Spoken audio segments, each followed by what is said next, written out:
Hello friends, welcome to Three Born Talkies. आज जो movie के बारे में मैं आपको बताने जा रही हूँ वो एक चाइनीज लव स्टोरी है जिसका नाम है ऑटम फेरी टेल। तो चलिए आज की एक नई मूवी के सफर पर। मूवी की शुरुआत में हम एक छोटे से बच्चे को देखते हैं जिसका नाम शेन है। वो हॉस्पिटल में अपनी छोटी सी सिस से मिलने आया है, पर गलती से उससे बेबी नेम्स इधर उधर हो जाते हैं एंड जून एंड मिया की अदला बदली हो जाती है। कुछ साल बीत जाते हैं एंड हम जून को अब बड़ा हो गया देखते हैं एंड शेन, उसका भाई, उससे बहुत ज्यादा प्यार करता है और उसका बहुत ज्यादा ही ध्यान रखा है। वो एक बहुत ही वेल टू डू फैमिली में रहती है और अपने मॉम डैड अपने भाई के साथ बहुत ही अच्छे से रहने लगती है। वो बहुत अच्छा पियानो बजाती है एंड आज उसका बर्थडे था, इसीलिए उसके पापा उसे पियानो बजाने कहते हैं। शेन भी उसे ज्वाइन करता है एंड दोनों बहुत अच्छी पियानो बजाते हैं। दूसरी तरफ हम मिया को देखते हैं जो कि एक पुअर फैमिली में बड़ी हो रही थी। उसकी मॉम का एक नूडल शॉप था और वो अपना बर्थडे भी कभी नहीं बनाती थी क्योंकि उसकी मॉम उसे हमेशा चिढ़ती और फ्रस्ट्रेटेड रहती थी। वो इतनी वेल टू डू भी नहीं थी, इसीलिए उनके पास ज्यादा पैसे भी नहीं थे अपनी बर्थडे बनाने के लिए। अगले दिन जब जून स्कूल जा रही थी तो एक लड़की का उससे बॉल आकर लग जाता है। ये देखकर शेन उस लड़के को बहुत डांटता है एंड फिर आकर जून की भी बड़ी केयर करता है। दूसरी तरफ मिया का भाई बहुत ज्यादा ही बदमाश था। वो मिया के पैसे ले जाता है एंड ये सारी चीजें जब जून देखती है तो वो आकर उसके भाई को रोकती है एंड फिर मिया को अपने पैसे दे देती है। मिया अपनी लाइफ से बहुत ज्यादा ही फ्रस्ट्रेटेड थी, इसीलिए वो बाकियों की लाइफ को देखकर बहुत ज्यादा जेलस फील करती थी। फिर सेन छुट्टी के बाद जून का बाहर ही वेट कर रहा था जहाँ वो उसे उसकी फेवरेट म्यूजिक सीडी देता है एंड फिर जब दोनों घर जा रहे थे तो जून का एक कार से एक्सीडेंट हो जाता है। जब जून हॉस्पिटल में एडमिट थी तो उसके मॉम एंड डैड का ब्लड ग्रुप उससे मैच नहीं करता एंड इसीलिए उन्हें पता चल जाता है कि जून एक्चुअल में उनकी बेटी ही नहीं है। वहाँ मिया की भी मॉम प्रेजेंट थी एंड सारी सच्चाई सभी को पता चल जाती है। जब शेन जून से मिलने आता है तब वो उसके लिए एक म्यूजिक प्लेयर लेकर आता है जिससे कि वो बहुत ज्यादा खुश थी। अब दोनों पेरेंट्स को पता था कि ये दोनों बच्चे अदला बदली हो गए हैं, पर ये न्यूज वो अपने बच्चों को कैसे दें ये नहीं सोच पा रहे थे। जून की मॉम उसे छोड़ने से इनकार कर देती है क्योंकि अब तक बचपन से आज तक उन्होंने ही उसे पाला पोसा है। अब एक्सीडेंट की वजह से जून अगले दिन छुट्टी में थी एंड जब वो सभी के साथ लंच कर रही थी तभी वहाँ मिया आ जाती है। मिया को सारा सच पता चल चुका था। वो सीधे आकर जून को उसका हक छीनने के लिए बहुत कुछ सुनाती है। वो उसे कहती है कि ये मेरे मॉम डैड हैं, तुम्हारी मॉम का एक छोटा सा नूडल का शॉप है एंड तुम्हारा भाई एक बदमाश और बेकार इंसान है, तो तुम उसके पास चली जाओ, तुम वही डिजर्व करती हो। ये सारी चीजें जून को कुछ समझ नहीं आती। जून अब जब अपने मॉम डैड को देखती है तो उसके मॉम डैड भी चुप थे, इसलिए वो जान पाती है कि मिया सारी चीजें सच ही कह रही है। वो कुछ समझ नहीं पाती और घर से दूर भाग जाती है। उसके पीछे पीछे शेन भी जाता है और वो देखता है कि वो एक पेड़ के पास जाकर बैठी है। जब शेन उसके पास आता है तो वो कहती है कि अब तो मिया तुम्हारी सिस्टर है तो तुम उसके पास जाओ, तुम उसका ख्याल रखो। वो बहुत ज्यादा इमोशनल थी और वो कहती है कि अगर अगले जन्म में मैं पैदा हुई तो मुझे ऐसा ट्री बनना है, मैं जहाँ पैदा हूँ वहीं रहूँ, मुझे ज्यादा इधर उधर ना होना पड़े। इसी पेड़ पे जून ने अपना नाम लिखा था। शेन उसे समझाता है एंड फिर अपना नाम भी उस ट्री पे लिख देता है एंड कहता है कि वो दोनों कभी अलग नहीं होंगे और ऐसी सारी चीजें सोचने की उसे कोई जरूरत ही नहीं है। जून उसे कहती है कि अब तो वो उसकी बहन नहीं है, पर अगर वो कभी फ्यूचर में मिले तो शायद दोस्त बन सकते हैं। फिर शेन उसे समझा बुझा कर घर लेकर आता है एंड जब अगली सुबह जून उठती है और शेन के पास जाती है तो वो रो रहा था। फिर वो अपनी मॉम को भी जाकर देखती है तो वो भी अपने कमरे में रो रही थी और उनकी भी हालत खराब, इसीलिए वो किसी को बिना बताए वहाँ से चली जाती है। उसे लगता है कि अगर वो उसी घर पे रहने लगी तो वो लोग मिया को उतना प्यार नहीं दे पाएंगे एंड वो मिया का प्यार छीनना नहीं चाहती थी। वो सीधे अपनी बर्थ मॉम मिशन के पास जाती है, पर मिशन उसे देखते ही उसे यहाँ से लौट जाने को कहती है और कहती है कि तुम वहाँ पली बड़ी हो, तुम यहाँ एडजस्ट नहीं कर पाओगी। तभी शन की मॉम जून को ढूंढते ढूंढते वहाँ आ जाती है एंड वो मिशन से रिक्वेस्ट करती है कि वो जून को उसके साथ छोड़ दे।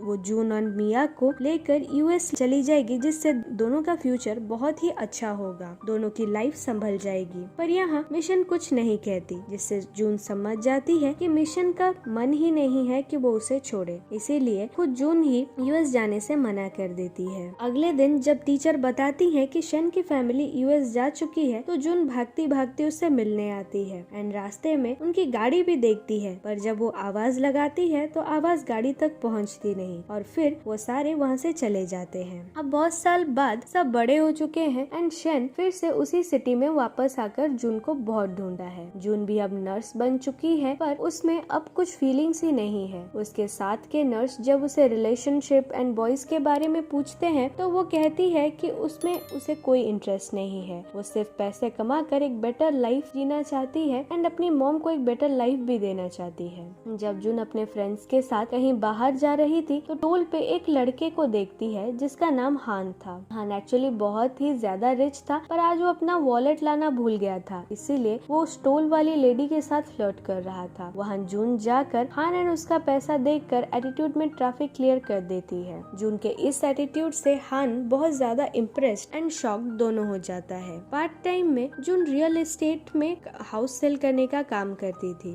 ये उसकी एक्चुअल में क्वालिटी थी कि किसी भी हाउस को वो सेल कराने में कन्विंस करा ही लेती थी। आज भी वो एक क्लाइंट को एक घर दिखाने लाई थी एंड ये घर देखने के बाद क्लाइंट को इतना अच्छा लगा कि वो उसे खरीदने को रेडी हो गए। इससे जून की फ्रेंड भी उससे इम्प्रेस हो गई एंड उससे टिप्स मांगने लगी कि कैसे तुम कन्विंस करती हो। फिर जून जब अपने मॉम के रेस्टोरेंट में आती है तो वहाँ कुछ गुंडे उसकी मॉम को परेशान कर रहे थे, क्योंकि उसके भाई ने उनसे कुछ पैसे लिए थे और वो उन्हें पैसे लौटा भी नहीं रहा था। जून उन्हें पैसे दे देती है एंड वो गुंडे वहाँ से चले जाते हैं। फिर मिशन जून से उस दिन के लिए माफी मांगती है जिस दिन शन के घर वाले उसे यूएस लेने आए थे। अगर वो उस दिन जून को भेज देती तो आज शायद उसकी लाइफ अच्छी होती। जून उन्हें शांत करती है एंड कहती है ये तो उसकी विश थी ना, वो खुद ही यूएस नहीं जाना चाहती थी। अब हान शन से मिलने आता है क्योंकि ये दोनों बहुत अच्छे फ्रेंड्स थे एंड फिर शाम को एक पार्टी में भी उसे लेकर जाता है। उसी पार्टी में जून की फ्रेंड भी उसे लेकर आई थी। एक्चुअली हान बहुत फेमस था और उसकी फ्रेंड उसे मिलने को क्रेजी थी। वहाँ जून को देखकर हान भी बहुत ज्यादा खुश था। वो पियानो में वही म्यूजिक बजाता है जो शन एंड जून बचपन में बजाते थे। जून इमोशनल होकर उसे पूछती है क्या तुम शन हो, और फिर वहाँ से चली जाती है। शन भी वहीं था पर वो जून को नहीं देख पाता। हान जून को रोक लेता है एंड उसे ऐसे एटीट्यूड का रीजन पूछता है, पर फिर भी जून वहाँ से चली जाती है। जब शन हान से जून के बारे में पूछता है तो वो उसे इग्नोर करने को कहता है। जून फिर सीधे उस ट्री के पास जाती है एंड वहाँ वो उसी म्यूजिक प्लेयर में गाना सुनते सुनते सभी को याद कर रही थी, पर तभी उसका म्यूजिक प्लेयर भी खराब हो जाता है एंड वो बहुत रोती है। दूसरी तरफ शन भी अपने म्यूजिक प्लेयर में सॉन्ग सुन रहा था। अगले दिन हान एंड उसके फ्रेंड जून एंड उसके कुछ फ्रेंड्स के साथ पार्टी कर रहे थे, जहाँ हान का फ्रेंड जून के साथ थोड़ी बदतमीजी करता है। हान उसे ऐसा करने से मना करता है एंड जब जून को वो जाता हुआ देखता है तो उसे जाकर वो ये दोनों दिनों के लिए माफी मांगता है। दूसरे दिन जून अपना म्यूजिक प्लेयर ठीक कराने एक दुकान लेकर जाती है, पर ये म्यूजिक प्लेयर बहुत ज्यादा ही पुराना था, इसीलिए वो अंकल उसे कहते हैं कि ये म्यूजिक प्लेयर ठीक नहीं हो पाएगा, पर वो बहुत ज्यादा इंसिस्ट करती है तो इसीलिए वो ट्राई करने को मान जाते हैं। उसके जाते ही वहाँ शन भी अपना म्यूजिक प्लेयर ठीक कराने आता है, पर जैसे ही वो दूसरा म्यूजिक प्लेयर देखता है तो वो अंकल को इस म्यूजिक प्लेयर के बारे में पूछता है। तो वो अंकल कहते हैं कि वो लड़की अभी ही वहाँ बाहर गई है। तो शन डायरेक्टली उसके पीछे पीछे जाता है एंड फाइनली जून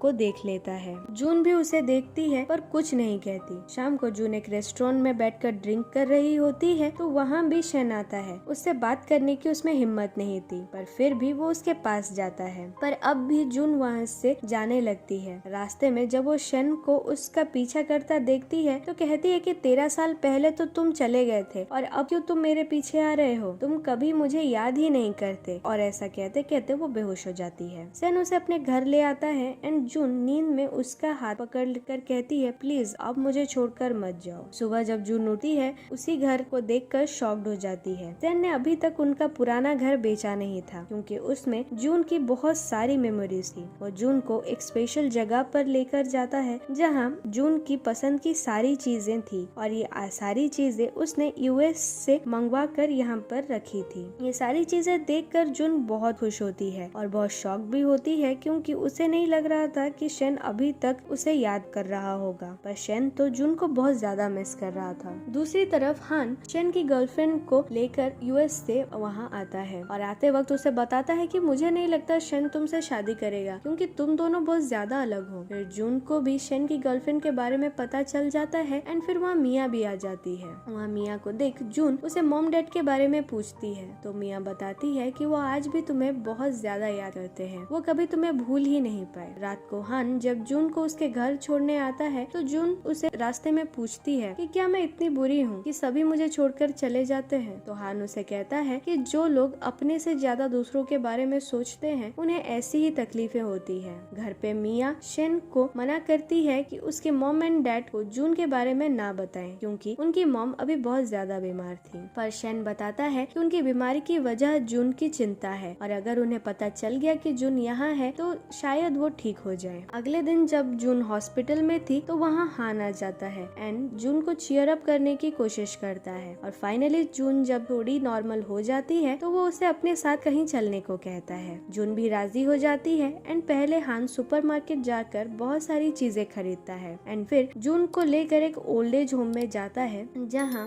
वो ओल्ड लोगों से बहुत ही अच्छी तरह से मिलता है। ये सब देखकर जून उससे बहुत ज्यादा इम्प्रेस। वहाँ वो जून के साथ भी डांस करता है जिसे मिया देख लेती है एंड वो जून पे गुस्सा हो जाती है क्योंकि वो हान को पसंद करती थी और हान अब जून को पसंद करता है। एक्चुअली आज हान का बर्थडे था। ओल्ड एज होम से लौटे वक्त वो लोग वॉक कर रहे थे तो जून हान से पूछती है कि वो हमेशा ऐसे बर्थडे क्यों सेलिब्रेट कर रहा है। तो हान बताता है कि जब वो छोटा था तो उसकी मॉम ने सेकेंड मैरिज कर ली थी और उसके पापा भी बिजनेस में इतने बिजी थे कि उन्हें कभी उसके लिए टाइम ही नहीं मिला। तो वो हमेशा बचपन से ही अकेले रहता था, इसीलिए बचपन से ही वो अपना बर्थडे इसी ओल्ड एज होम में बनाता आया है और उसे ये फैमिली की तरह ही लगी है। हान फिर कहता है कि उसकी एक ही विश है कि उसकी एक फैमिली हो। जब वो जून को उसकी विश पूछता है तो वो कहती है कि वो सिर्फ बहुत सारे पैसे कमाना चाहती है जिससे कि वो अपनी मॉम को एक अपार्टमेंट दे सके जिसे वो फिर से ज्यादा मेहनत ना करे और वो खुशी से वहीं रहे। शाम को जब शेन पेंटिंग कर रहा था तो हान आकर शेन को बताता है कि वो जिन से प्यार करने लगा है, पर हान एक प्लेबॉय टाइप का लड़का था इसलिए शेन उसकी बातों पे बिलीव ही नहीं करता। तभी वहाँ शेन की गर्लफ्रेंड भी आ जाती है। हान फिर से शेन को कहता है कि अब वो सच्ची में चेंज हो गया है क्योंकि जून ने उसे चेंज कर दिया है और वो हमेशा जून के साथ ही रहना चाहता है। ये सुनकर शेन बहुत ज्यादा चिढ़ जाता है और कहता है कि तुम जून के साथ ऐसा कुछ करने की सोचना भी मत। हान फिर उसे कहता है कि तुम्हें इस सबसे क्यों फर्क पड़ रहा है, क्या तुम उसे पसंद करते हो, तुम जो करना है करो, मैं तो उसे बहुत ज्यादा पसंद करता हूँ। नेक्स्ट डे हान जून से फिर से मिलने आता है एंड वो उसे प्रॉमिस करता है कि अब वो फाइनली हम्बल हो चुका है एंड वो अपने वर्कर्स के साथ भी अच्छे से बिहेव कर रहा है। इसी खुशी में वो जून को अपने साथ वीकेंड में कहीं लेकर जाना चाहता है। वहाँ जून की फ्रेंड भी थी इसलिए वो जून के बिहाफ में हान को हाँ कर देती है। जून थोड़ी कंफ्यूज थी बट फिर भी वो हान के साथ जाने को राजी हो जाती है। वीकेंड में हान जून को एक अम्यूजमेंट पार्क पर लेकर जाता है जहाँ वो उसे बड़े ही रोमांटिक तरीके से प्रपोज करता है, पर जून उसे सीधे सीधे मना कर देती है। हान फिर से उसे प्रपोज करता है तो वो कहती है कि तुम किसी अच्छी सी अलग लड़की को डिजर्व करते हो, मुझे नहीं। या हान उसे कहता है कि तुमने तो कहा था ना कि एटलीस्ट तुम एक बार तो सोचोगी, तो इसीलिए तुम फिर से सोचो, और ये कहकर वो वहाँ से चला जाता है। नेक्स्ट डे जब जून अपनी मॉम के रेस्टोरेंट में पहुँचती है तो वहाँ मिया पहले से ही खड़ी थी। वो कहती है कि पहले तुमने मेरे पेरेंट्स को छीना, फिर तुम शेन के साथ रही और अब तुम हान को भी मुझसे छीन रही हो। तुम हमेशा मेरी ही चीजों पे डाका क्यों डालती हो, मेरा ही हक छीन लेती हो। ऐसा कहकर मिया जून को बहुत ज्यादा भला बुरा सुनाती है। जून उसे समझाती है कि अब उसमें और हान में रिलेशनशिप नहीं है, वो दोनों कपल नहीं है, और अगर मिया को ऐसा लगता है कि वो उसके रास्ते आ रही है तो आज के बाद वो किसी से नहीं मिलेगी जिससे कि मिया को कोई प्रॉब्लम हो। तभी रेस्टोरेंट में मिशन आ जाती है और वो मिया को देख लेती है और वहाँ से जून चली जाती है। रास्ते में शेन के मॉम एंड डैड जून से मिलते हैं एंड वो जून को वापस देखकर बहुत ज्यादा खुश थे। फाइनली उनकी वो छोटी सी बेटी आज इतनी बड़ी हो चुकी है। आज तक भी वो जून को बहुत ज्यादा याद करते थे। रेस्टोरेंट में जब मिशन मिया को देखती है तो वो भी बहुत खुश हो जाती है। वो उसे उसकी फेवरेट नूडल्स भी खिलाती है एंड मिया भी उन्हें कहती है आज भी वो उन्हें बहुत ज्यादा मिस करती है। वहाँ वो बहुत अच्छे से थी पर हमेशा उनकी ये